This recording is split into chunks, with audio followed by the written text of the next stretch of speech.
Hey guys, welcome to week 2 of our new reality thanks to our friend the coronavirus. Yes, it is himself. Let's get to work.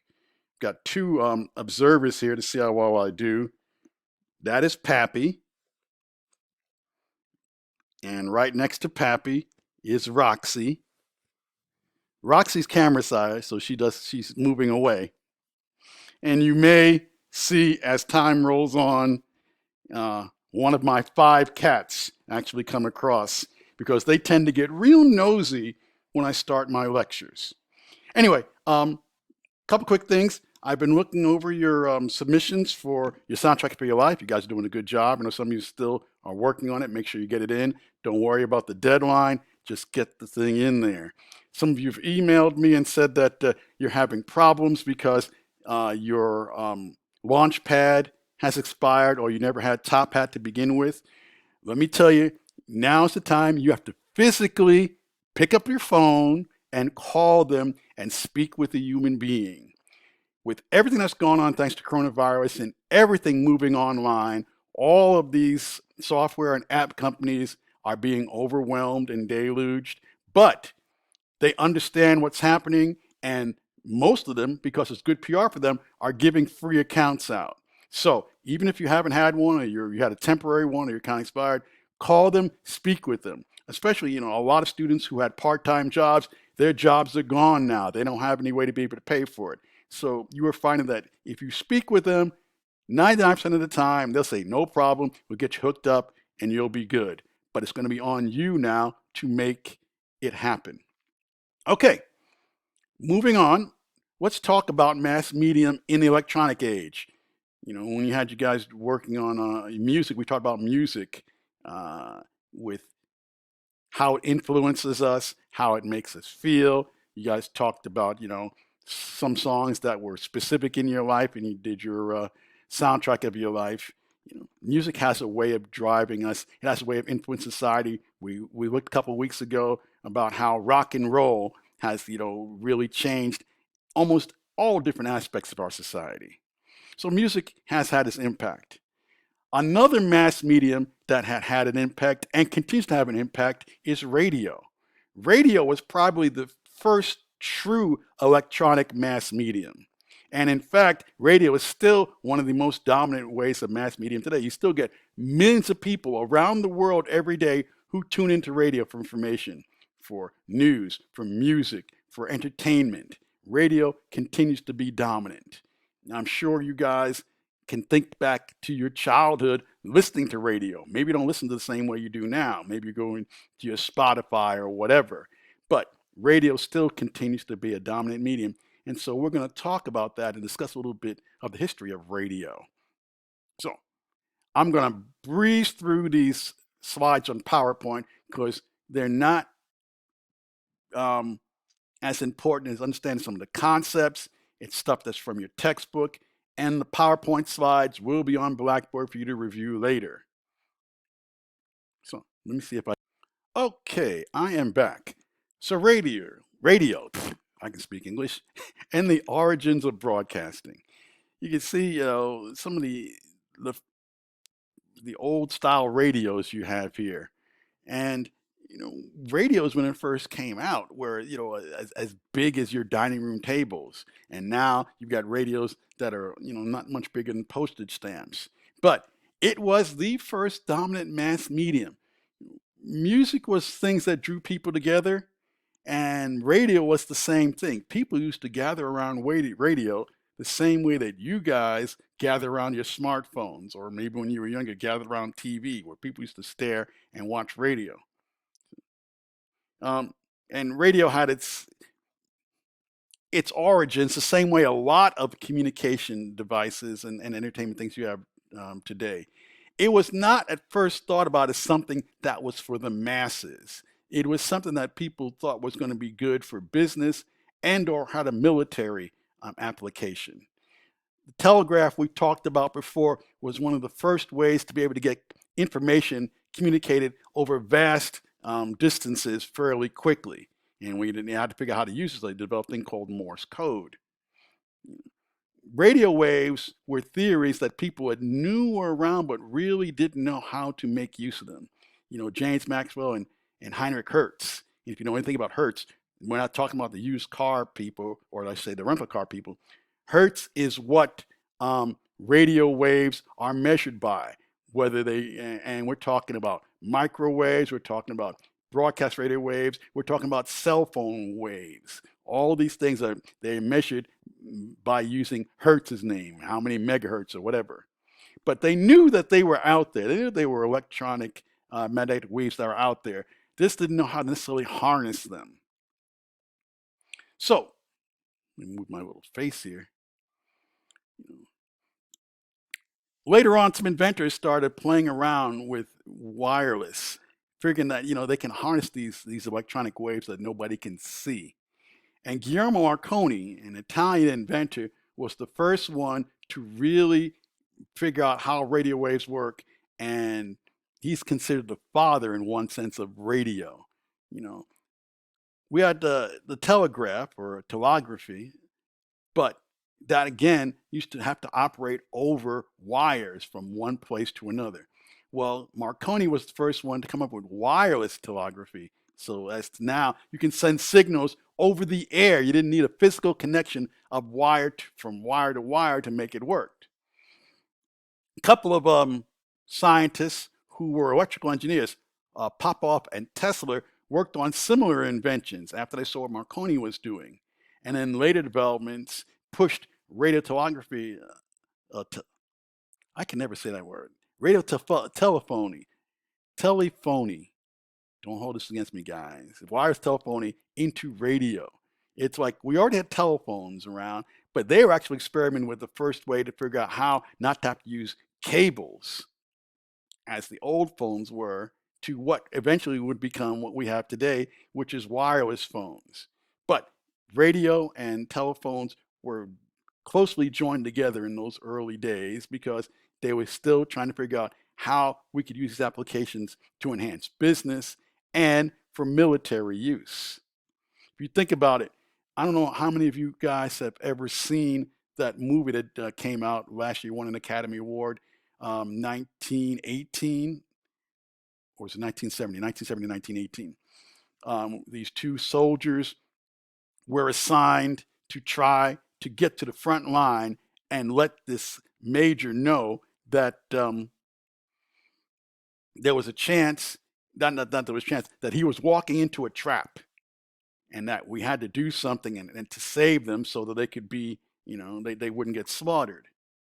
Well, in today's society, obviously, they would just get on the radio and say, hey, you know what?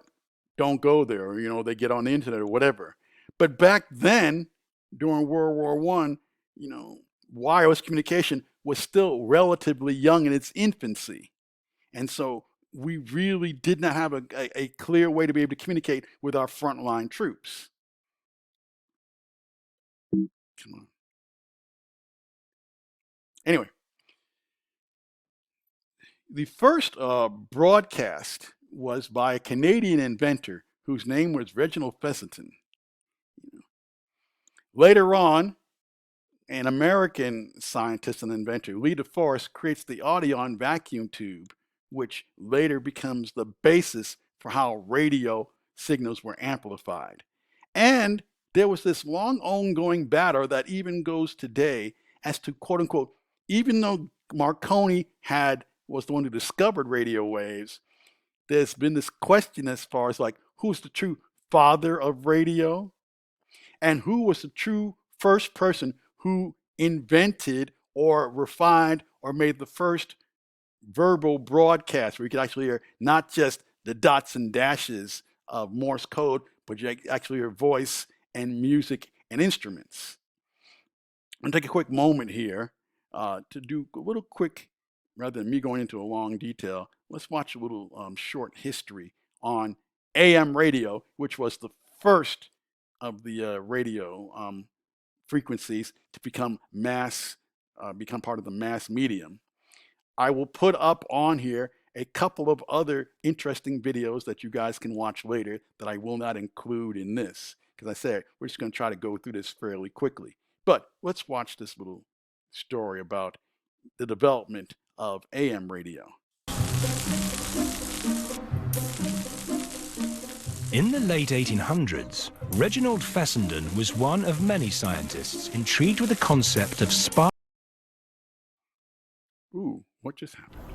Hi, I'm Rex Moore with the Motley Fool in front of BMW's self-driving exhibit.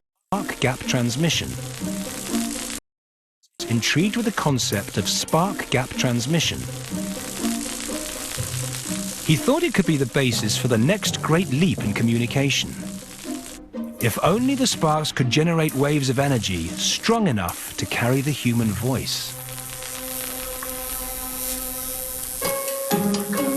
At the time, the idea of sending a message wirelessly was revolutionary. The telephone had only recently been invented and required cables to carry a signal. And so did the telegraph when it sent out messages in Morse code. But demand was growing for communication that didn't need wires, especially in the shipping industry. The problem with maritime transportation in terms of communication is that once a vessel leaves the port, until it reaches its destination or at least approaches land at a very short range, it's unable to communicate. So there's an understandable desire for safety reasons, for commercial reasons, to be able to communicate wirelessly with these vessels. To transmit a voice across an ocean without using wires would be a huge breakthrough, especially if it was invented by a man such as Fessenden, who didn't even finish high school. As a young man, he worked for Thomas Edison, laying cables under the streets of New York. He worked in literally digging ditches, but because he was clearly one of the brighter people in that crew, he soon achieved a promotion and was eventually hired by Edison's own lab, and very quickly was appointed Edison's chief chemist. Fessenden proved to be naturally brilliant at everything, from chemistry to electrical engineering. His brilliance also came to the attention of another big name, Westinghouse, where he worked using electromagnetic radiation on instruments such as X-ray machines. He was lured by George Westinghouse himself to what is now the University of Pittsburgh to run the electrical engineering department there. Fessenden realized electromagnetic radiation could be the key to a breakthrough in wireless communication.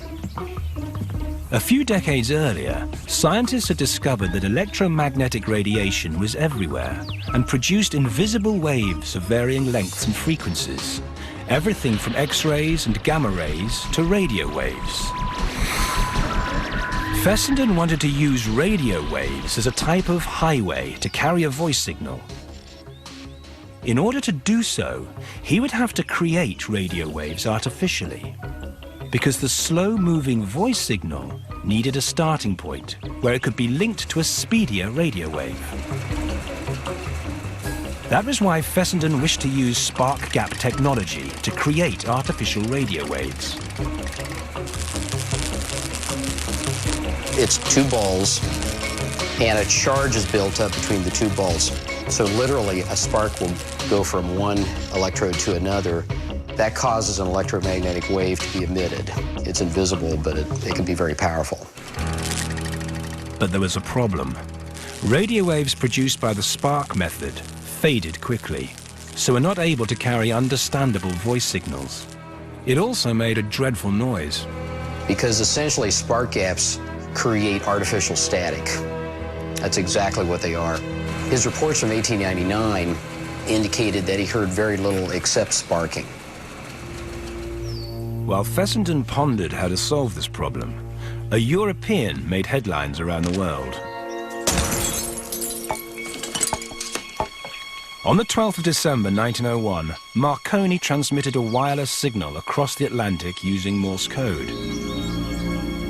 But the achievement of Marconi didn't deter Fessenden from his own objective.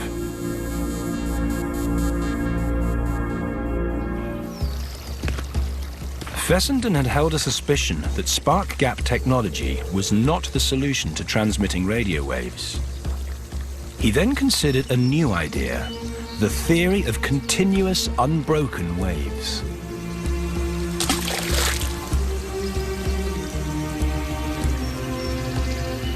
He understood that if he just kept throwing the rocks in, it would approximate waves that never stop.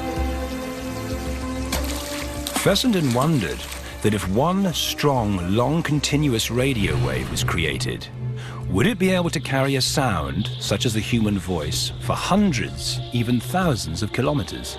A continuous wave is very simple.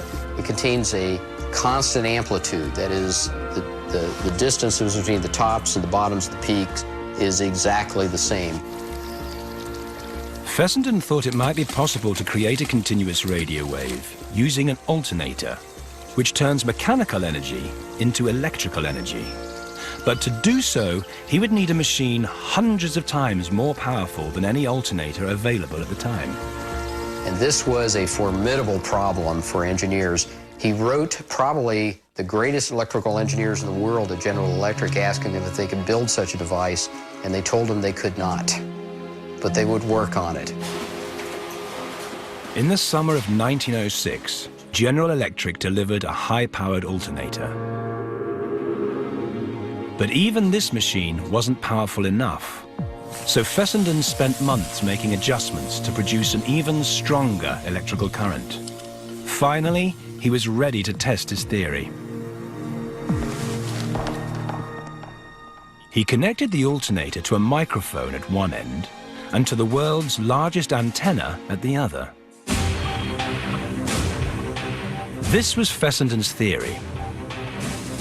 A person would speak into the microphone, creating sound waves. The sound waves would then travel on the much stronger, faster-moving radio waves created by the alternator. The alternator would then send this composite or modulated wave to the antenna, which transmitted it to a receiver in some faraway place. It's much like a hitchhiker getting onto a bus at the transmitter and then getting off the bus at the receiver.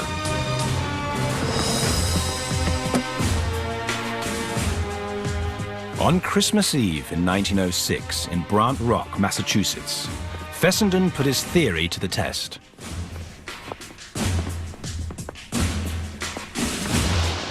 Hundreds of kilometers away in the Atlantic Ocean, ships received a message in standard Morse code.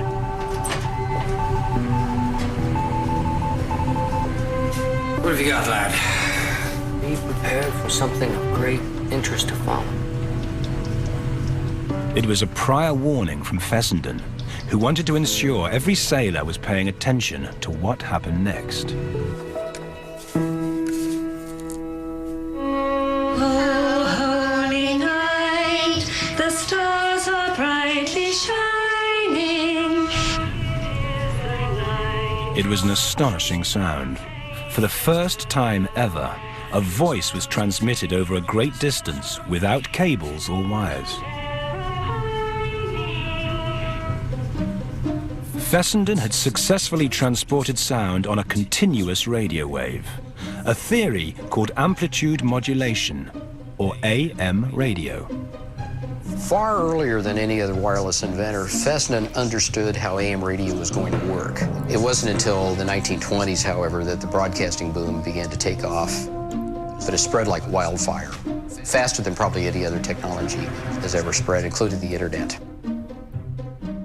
Fessenden didn't become rich or famous from his invention, but there was one victory. His Italian competitor, Marconi, had to admit that Fessenden was right and subsequently bought a license to use his patent.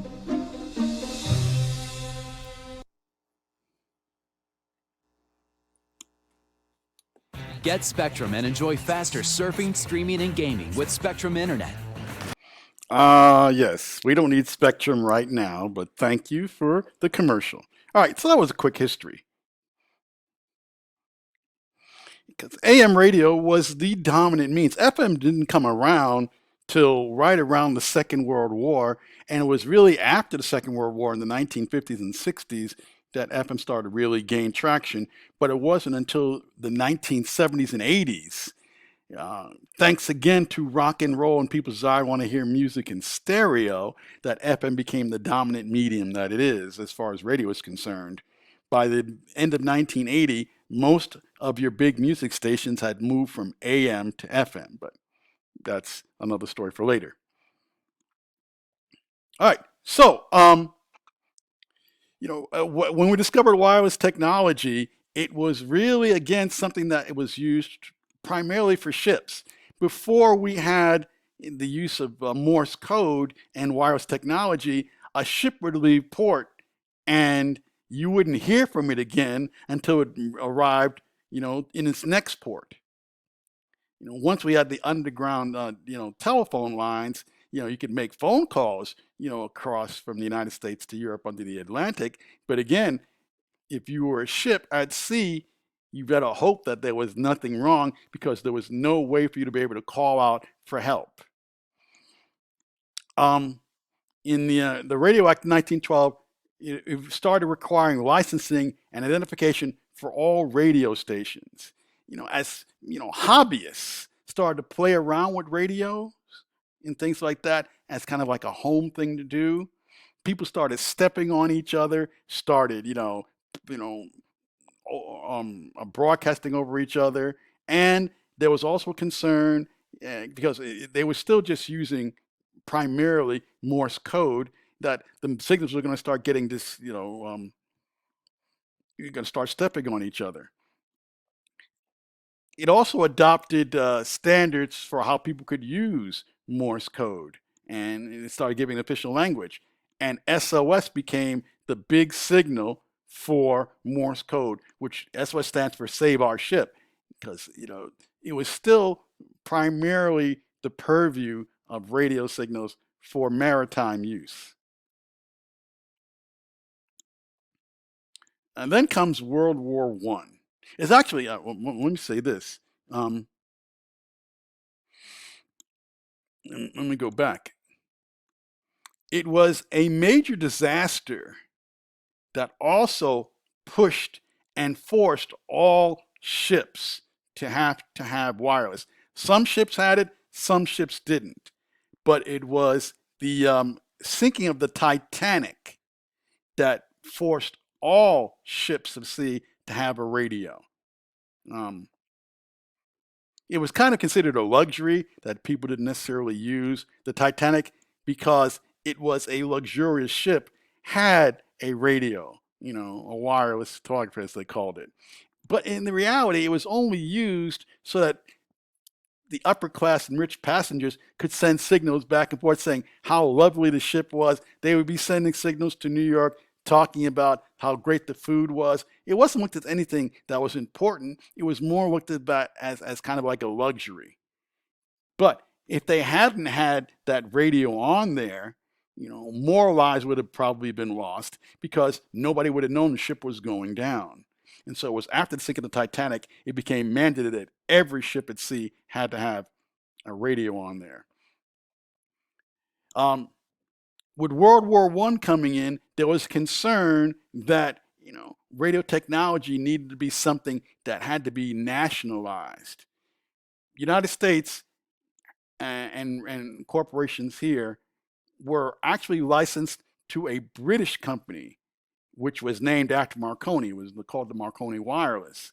So with World War I, there was concern that we didn't want foreign powers having control over our broadcasts. So the government assumed control over radio for national security and reduced Britain's influence over our wireless technology. We actually started building stuff ourselves here.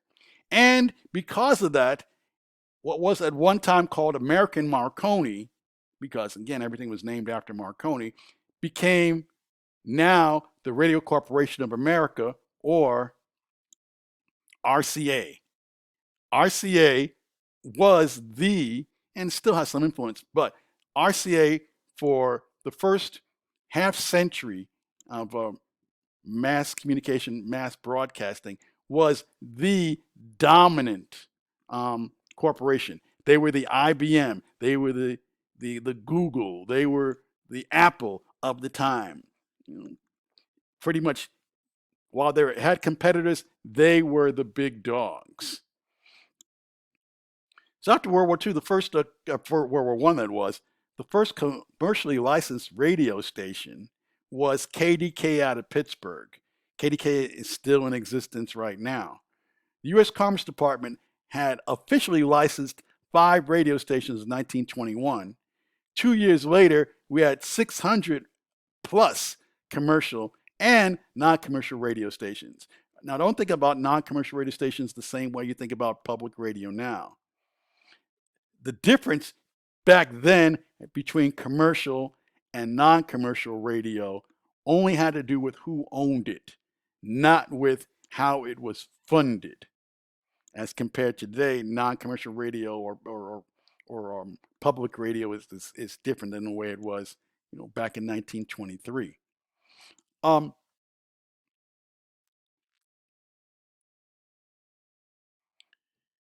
As radio started to gain more popularity and people were, buying radios for home entertainment, it became an industry that all of a sudden now was for the consumers. Networks started to rise. Networks were a cost-saving operation in order to be able to link groups of affiliate or subsidiary broadcast stations to share programs produced at a central location. You start to see, again, more and more radio stations getting licensed, but they were all kind of like solo entities. So you'd have a radio station in Richmond, and you have a radio station in Irvine, you have a radio station in Lexington, and they were all trying to figure out how they can produce their own programming. It's like, okay, what about what are we going to do to get people to listen to us?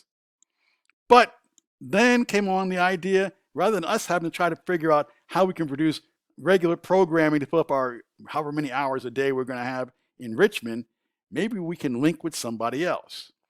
RCA was the first one to come up with the idea of creating a network. They had pretty much, again, the dominance. They were a private sector monopoly in 1919, but they would still have to depend on the backbone of telephone lines in order to be able to get the signals out to transmitters. AT&T, the same AT&T that many of you may have your cell phone networks with, was one of the first early regular telephone providers. AT&T stands for American Telephone and Telegraph. They were the ones who started with the telegraph lines and then continued on with telephones. They also dabbled in wireless telegraphy. They had their own radio signals, but they really didn't think that it was going to be a backbone for them. So RCA buys the AT&T radio network in 1925 as they begin their expanse into radio broadcasting. And RCA then comes up with the first network called the National Broadcasting Company.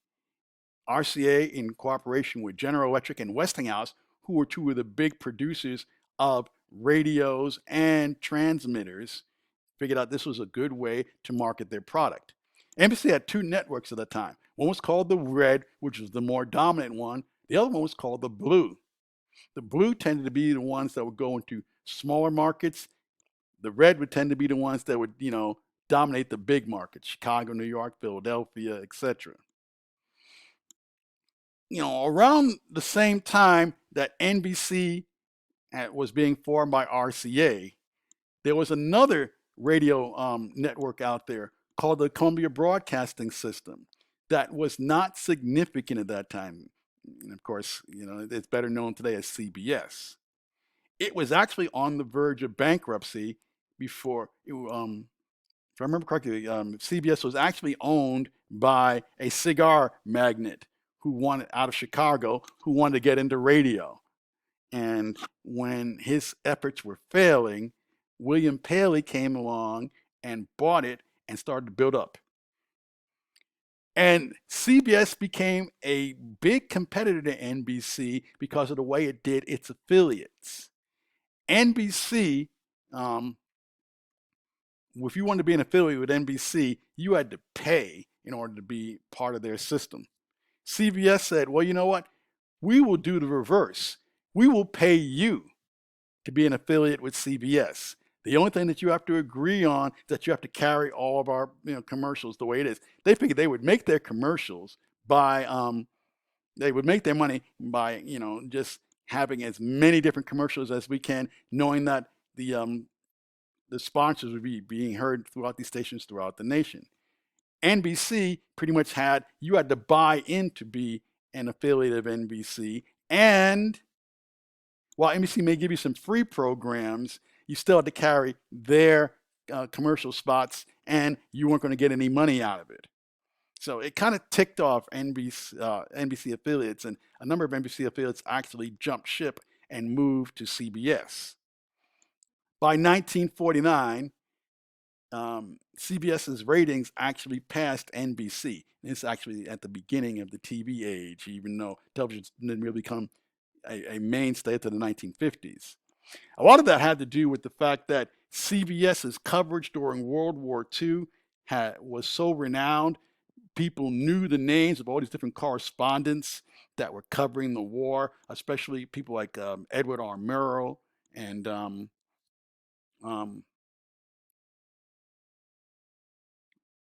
where was the Eric Sevareid. All these great names had come out of covering the war.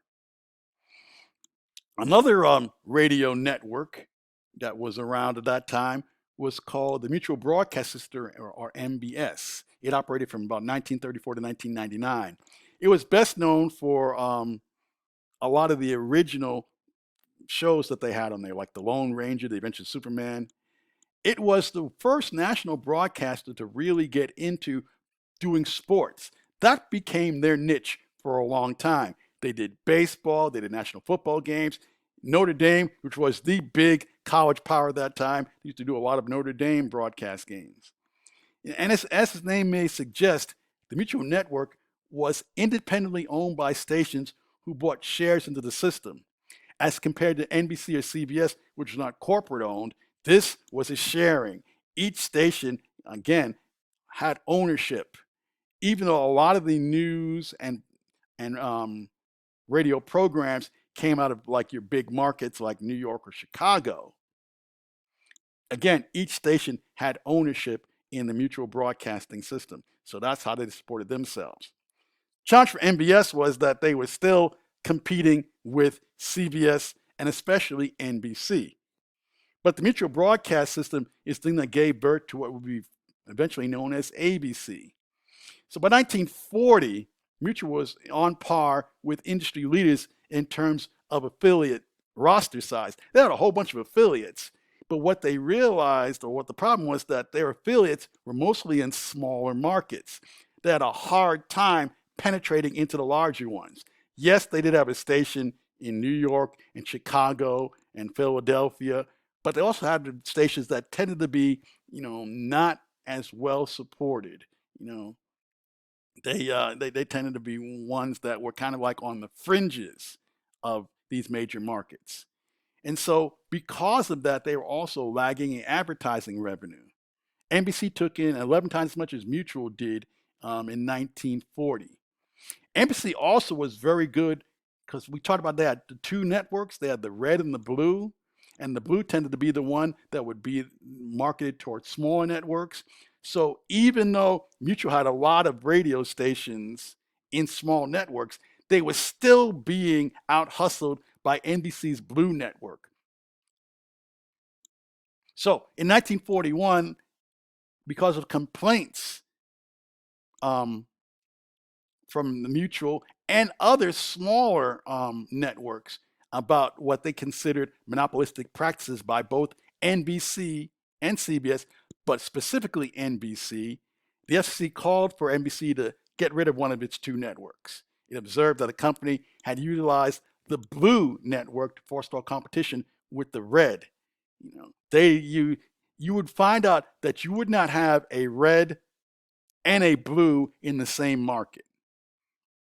Again, the blues tend to be in smaller markets, the red was in the big market. So they didn't compete with each other, but they were targeting some of these other smaller radio networks.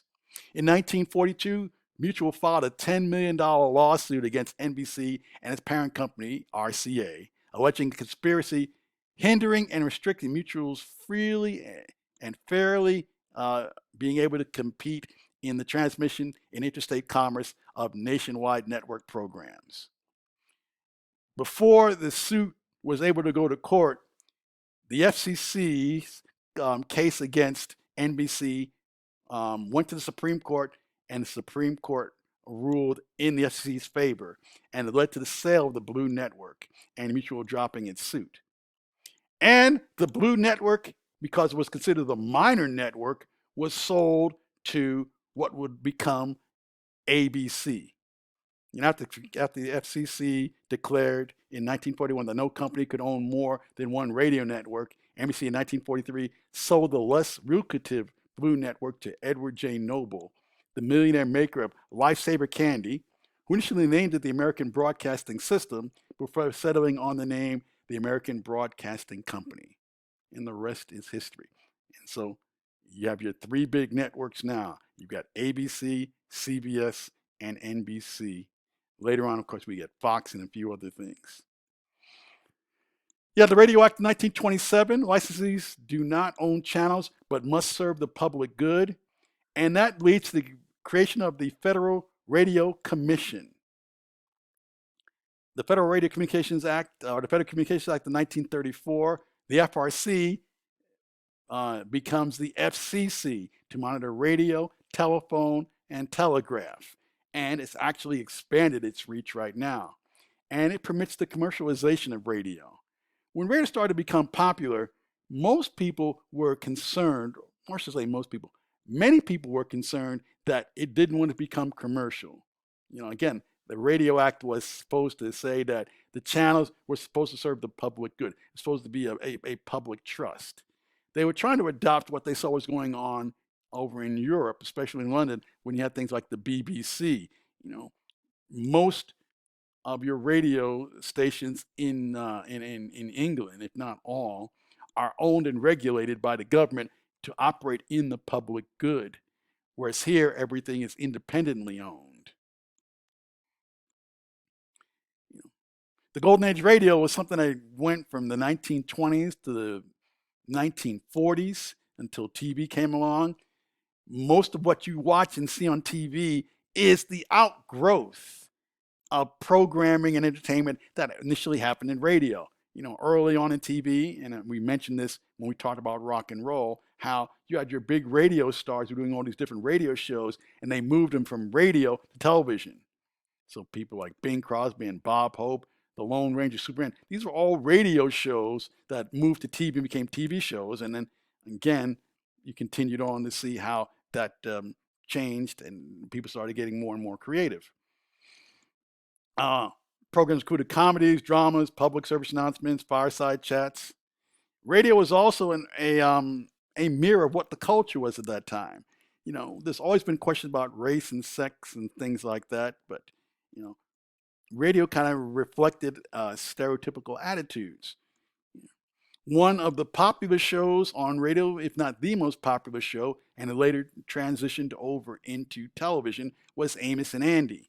It was a show about these two, for lack of a better term, black hustlers living in Harlem, you know, and their antics in trying to do all these different get-rich-quick schemes. The thing was that Amos and Andy was not done by two black actors or black performers. It was done by two white dudes. I will also attach at the end of here links so you can listen to some Amos and Andy shows, as well as some video from when it originally transitioned over from radio to television about the show.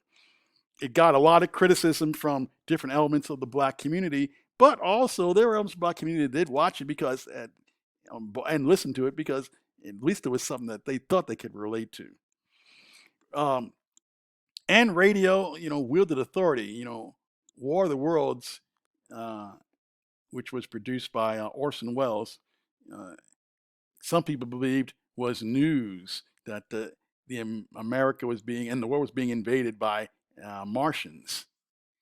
You know, we talked a little bit when I talked about sound, how, you know, people were trying to figure out ways for sound to become portable, and transistors help make radio, television portable, and helped in this battle against television as it became more and more the way that people would listen to or get their entertainment. I'm going to have you guys watch this documentary on radio after all this, and you can watch it at your leisure. And then after you watch it, there's going to be a quiz about it on Blackboard that you can take at your leisure too. You're going to see that it talks about the first portable radios. Those portable radios were probably as big as some of the suitcases that you guys carry around today.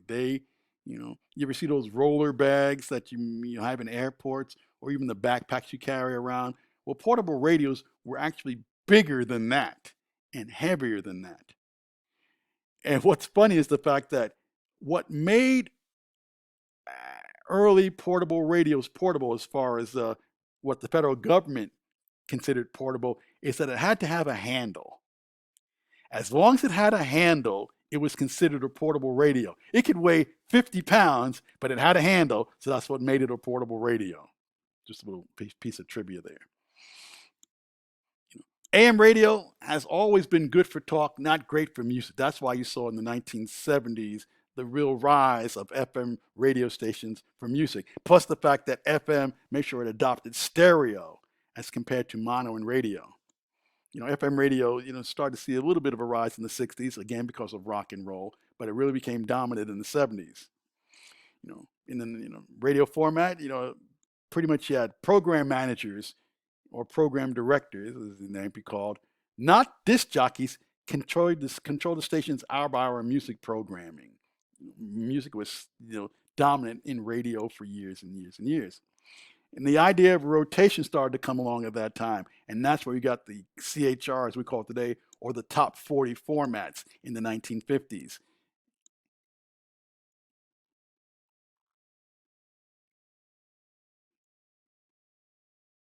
Come on, there we go.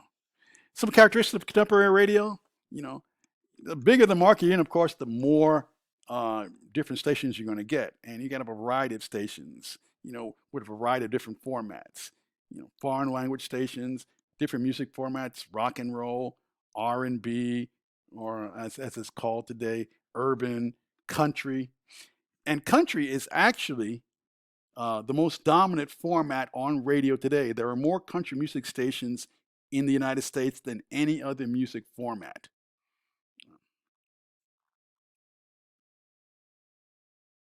What's interesting, in the last point, go back, move fast. You talked about down here, listener loyalty and music formats.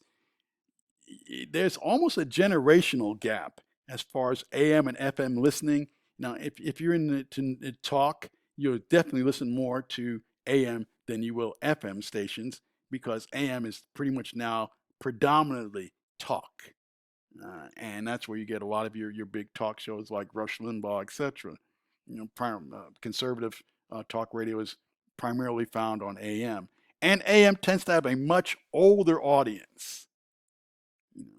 Not as many people born after 1986 or the 1980s in general tend to listen to AM, because by the end of the 1980s, all of your big AM music stations had converted to talk. So people of your generation and slightly before have gotten used to listening to music on AM. People of my or on FM, I should say, people of my generation will still toggle back and forth to AM because that's what we grew up with. Again, I mentioned that country music is the number one format in radio in general.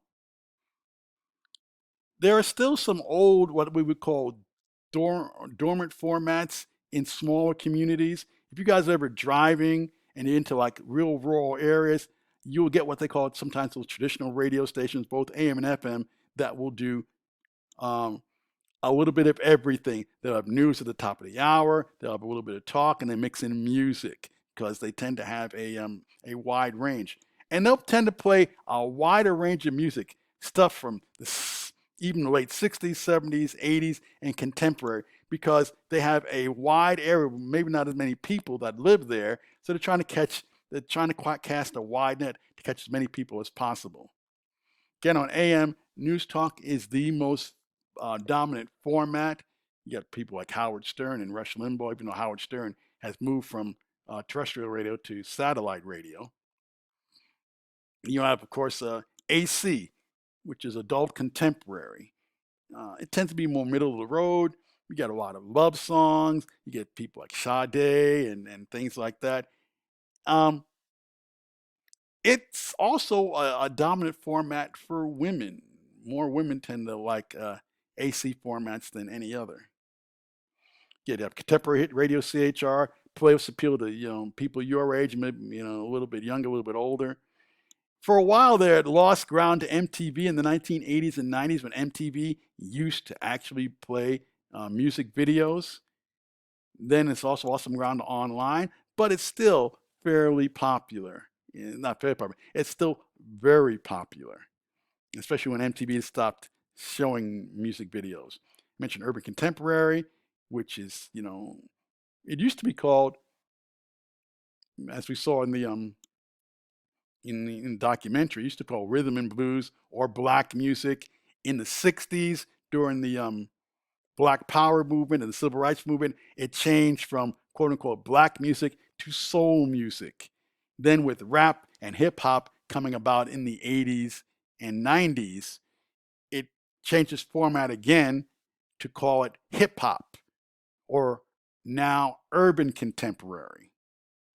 Again, Spanish language radios. If you ever go through the Southwest, you will find a lot of Spanish language radios in states like Texas and Arizona and New Mexico, and in big markets where you're going to have a large Latino population. New York City's got several Spanish radio stations, Philadelphia, Chicago, Los Angeles, etc.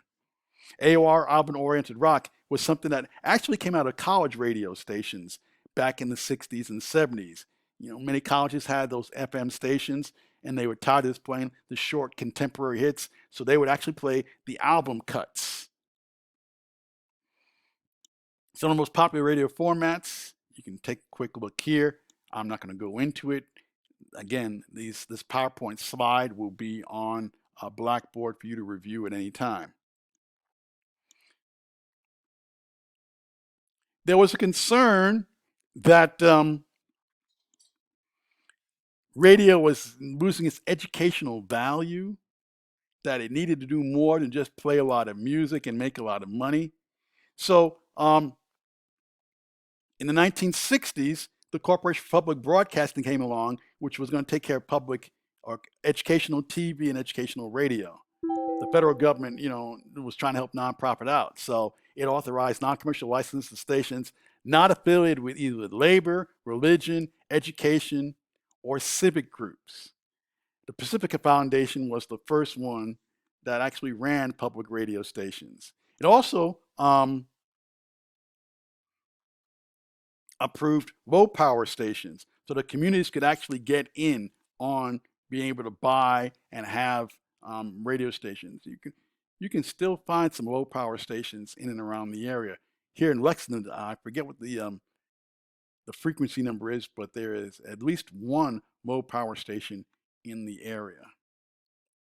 And you don't need, it's not cheap, but not overly expensive to operate a low power radio station. The big thing is just getting the license to be able to do so. And there have always been pirate radio stations that have gone on and been around forever. I can't remember the name of the movies. I will try to find that out and put a link up where you can find some stories about pirate radio stations that have gone on. So talking about that, the Public Broadcasting Act of 1967 created the Corporation for Public Broadcasting, non-parent organization to the first non-profit parent organization to the first non-commercial network. NPR was not supposed to be owned, as I said, by any one entity, but it was supposed to compete with radio networks like ABC, CBS, etc., to be able to deliver a different type of news and information that was not dependent on commercial sponsors to survive. Same thing with PBS that came along. They were concerned that shows that you guys grew up with, like Sesame Street, would never have been developed on its own. there was plenty of, you guys will probably never know the enjoyment of waking up on a Saturday morning at 6 o'clock in the morning and watching cartoons all day long till like 2 or 3 o'clock in the afternoon. That was pretty much how commercial broadcasting was targeting kids with programs like that. And there was concern that they weren't getting educational value out of it. So this was to provide an alternative to commercial broadcasting. Funding came from private donations. They could get corporate sponsorship, but you wouldn't get corporate commercials behind it. You wouldn't hear, some of the things you see or hear on commercial radio. And they could get public donations of support, what they were doing, because they were a nonprofit. Like all media, there's been advances in convergence. Internet radio is now the big thing. Just in your lifetime, for most of you, if you were to go back to your 1 and 2 year old selves, you would find that a majority of radio stations did not stream their signals. When I was still working in radio in the late 1990s, early 2000s, before I went to teaching full time, you still had a majority of radio stations that not only didn't stream their signal, didn't have any websites, there was no online presence. That's really come to be important and dominant, probably since like the mid 2000s and on. Podcasting has now become popular. It attracts niche markets. Back to narrowcasting, as they said. And it's always continuing to be the concern about portable listening. First you had your little iPods and your MP3 players, but they couldn't necessarily get any streaming. Now you guys can listen and watch almost anything on your smartphones. Then satellite radio. If you can remember as a kid maybe, and you may have been with, friends or relatives driving long distances, how, your station signals would eventually fade out. Then you got to try to find a new thing, to be able to tune into a new station. You get those fuzzy signals. Satellite radio really was an idea and offshoot of what was going on with the expansion of satellite television and cable TV. People were so used to getting radio free, a lot of people thought nobody's going to, believe in or want to purchase, satellite radio. But Sirius and XM were actually two different satellite radio providers. They must have been about a decade ago now, a little over a decade, that they combined, become just one big corporation rather than two separate ones, Sirius and XM. And it really, it was dominant. It depended on really what car you bought. Some companies only subscribe to Sirius, others only subscribe to XM. I can't remember which ones were. I want to say Ford was an XM, whereas Chevy might have been Sirius or vice versa. But so depending on what make or model, a car that you got would depend on which satellite subscription you can have. They realized that this was just not the best use. We just want to get one where everybody can get everything. So Sirius and XM combined to become Sirius XM. And people did not necessarily take satellite radio that seriously. They knew it was kind of interesting, but they figured, who's going to want to pay, for radio when we're so used to getting it free? But when Howard Stern made his jump from, regular over-the-air radio to satellite FM, and they paid him all this money to do that, that's when you saw the biggest boost in satellite radio.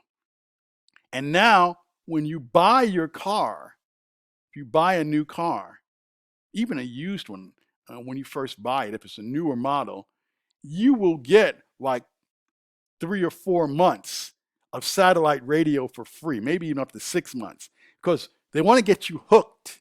And then once they get you hooked, they hope that you go ahead and buy the subscription services. To try to compete with satellite radio, regular radio started doing what they called HD, which allowed them to have more than one band. So now you'd have 88.1 channel 1, 88.1, channel 2. So this way they could try to see if they can multi-stream or multicast different programs on the frequency band. Most people don't realize that many of the radio stations that you listen to, if you buy an HD radio, have a separate stream of programming. HD radio is just never caught on as a home unit. And it also came from competition, with more and more people in your age bracket getting used to having their music streamed through their phones and things like that. They didn't see a need to buy an HD radio. Commercial radio generates revenue from advertising. About 10% of the national ad budget goes to radio, local, regional, and national ads. Commercial radio spends little on content these days. Music programming tends to be free. No longer do you and tends to also come from programmers outside of a particular market. It used to be program directors. He or she would be the ones that would choose the records and how they're going to be rotated, et cetera, et cetera. Now it's all pretty much programmed for them because you got a lot of stations that are automated.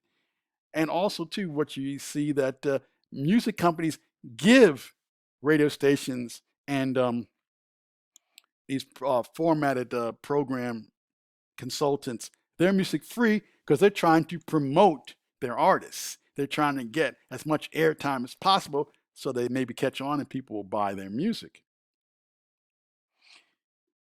That also came about because of what was called payola.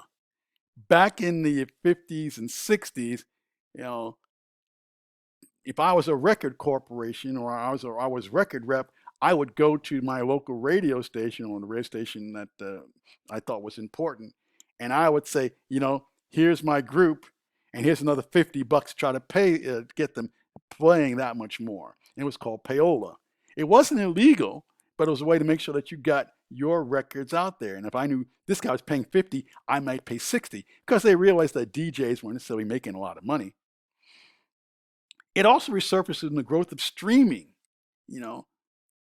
that people were actually being influenced to get their music up on the stream by the amount of money that they had. Streaming services, fall outside of the FCC oversight, so they can't do anything about it because technically they don't consider streaming services broadcasting. There has been a push in Congress to try to create legislation to bring all that stuff like that in, but that has never gone anywhere. In 1996, the federal government eliminated rules as far as station ownership was concerned, and that's when you started to see a takeover by big conglomerates as far as radio is concerned.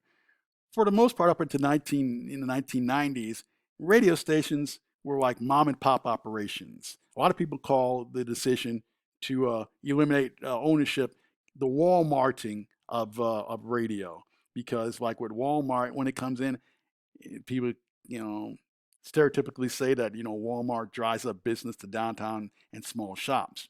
Well, now with restrictions and ownership eliminated, you had these big corporations. Clear Channel, which is now considered iHeart, would go in and they buy all these small mom and pop radio stations in Richmond and in Lexington and in Irvine, because now they just simulcast their programming. You don't need as many staff members. It was real cheap for them, and they've got a national market. So as a result, from 1995 to 2000, the number of radio stations owners declined from more than 6,000 to a little over 4,000. Low power FM, as we talked about, and pirate radio tried to fight back. LPM gave a voice to local groups lacking access to public airwaves. But again, you still have to have the money, which again, compared to a big regular commercial radio station, is not a lot. Then you got to have, get the license approval by the FCC. And when you talk about low power FM, you don't have the same reach you would as the bigger stations. So, what's this all mean? Early debates over radio produced the idea that it should operate in the service of the public interest. It needs to be convenient, and it has to have necessity. the question people ask today is, oh, is radio necessary? Yeah, because still a large number of people listen to radio. They enjoy what they hear. They want more information that they might not be able to get on their computers or their smartphones. You can't read your smartphone. At least you shouldn't be reading your smartphone when you're driving or looking at your computer screen when you're driving, even though we know texting and driving goes on all the time. But you can flip on that radio quickly and get news, information, updates, traffic-wise, etc. The question still continues. Will consolidation of power restrict the number and kinds of voices permitted to speak over the public airwaves? I don't know. There was an attempt to combat conservative radio with this thing called Air America, which was supposed to be more of a liberal bent, but it never really took off. It could never catch up with people like Rush Limbaugh, Sean Hannity, and a lot of conservative voices on there. And conservatives still complain that the broadcast airways in general are too liberal. And those can be arguments that are going to continue on all the time. All right, as I wrap this up, let me say a couple of quick things. Number one, you will see on Blackboard a link to a program, a documentary on radio called Empire of the Air. I've given you several links to click on so you can find the most convenient one for you to watch it. It's a PBS documentary. It's 2 hours long, so you can take your time to watch it. After the documentary, you can go on Blackboard and there's a quiz. It's asking some questions about it. Just to make sure that you guys take the time to watch the documentary. The quiz will not open up until Sunday. But once it opens up, you'll have until the first week in May to get it done. It'll all be multiple guess and true and false questions from the documentary. Secondly, I will upload the PowerPoint that we just went over and a few other little tidbits that I can find talking about radio, the difference between AM and FM bands, etc., etc. It's more technical stuff that we didn't necessarily need to get into, but I thought you might find it interesting. And I'll try to find that link to the movie about pirate radio. So if you're bored during this time of social isolation or social distancing, etc., it'll give you something else to do. Again, if you have any questions or problems, you know my phone number to text me or call me, 614-315-1101, or email me. Keep up the good work. Be safe and careful out there, and I'll talk to you soon. Bye.